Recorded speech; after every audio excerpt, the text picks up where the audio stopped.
how are you using these 6 strategies to effectively communicate with your student teacher?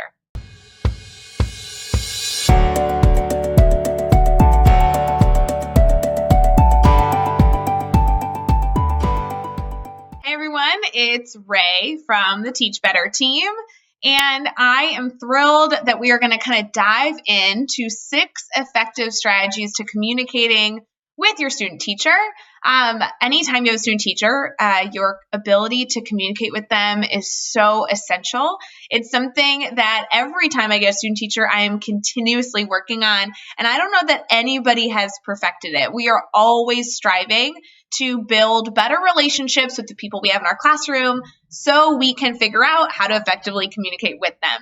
So as you are getting to know your student teacher or new teacher that you have in your classroom or one that you're working with, being able to effectively focus on communication is really, really important. Now, as you are communicating, whether it be at the very beginning or weeks in, you want to make sure that you're being very clear. So when we talk about 6 strategies, I actually cheated. We're going to dive into the who, what, where, when, why, and how you're going to communicate, because those are the pieces that you're going to want to include in every single conversation to ensure that you are communicating effectively. Now, you don't need to list it as a bulleted list every single time, but it would be a good thing to keep in mind as you are looking at communicating effectively and making sure that you're all on the same page. The who is pretty easy. Who's going to be a part of your meeting or whatever you're working on? Sometimes this might just be you and your student teacher. Other times this might include administration or parents or other stakeholders. It could also include students.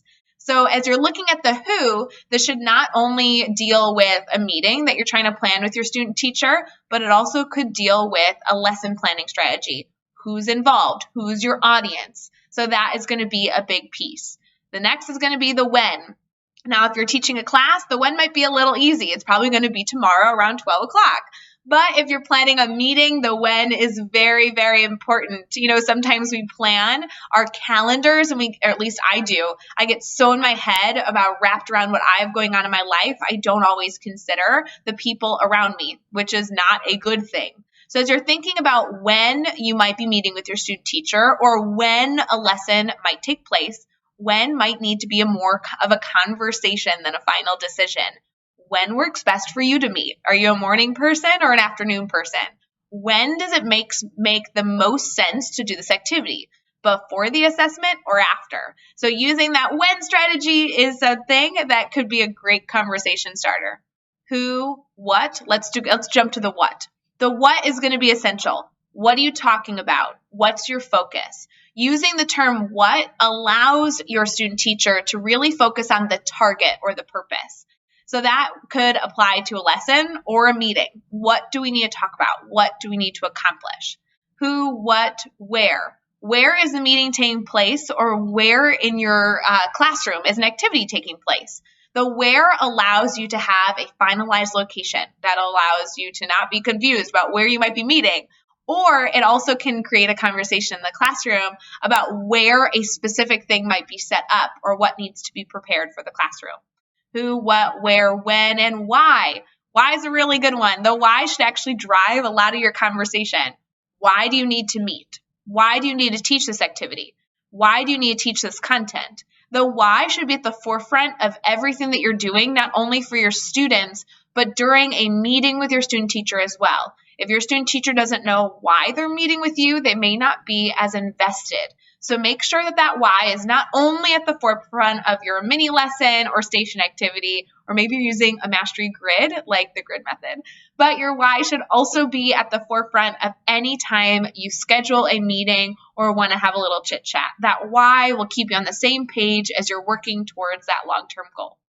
Next is the how, and I know it's cheating, it's the last one, but how something's going to be accomplished is so important, and it seems to be the one most frequently that I skip. When I'm thinking of a meeting, when I have the why, the where, the what, and all those pieces, it seems like the meeting's finished.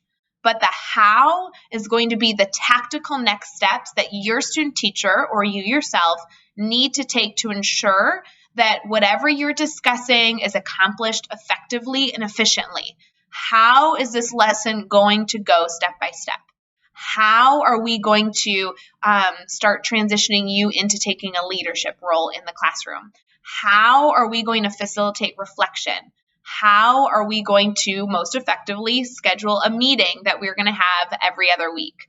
So as you think about the who, what, where, when, why, and how of your classroom, I want you to think about the communication strategies that you're using with your student teacher to make them feel welcome, make them feel comfortable, and really get the point across that you are striving to accomplish.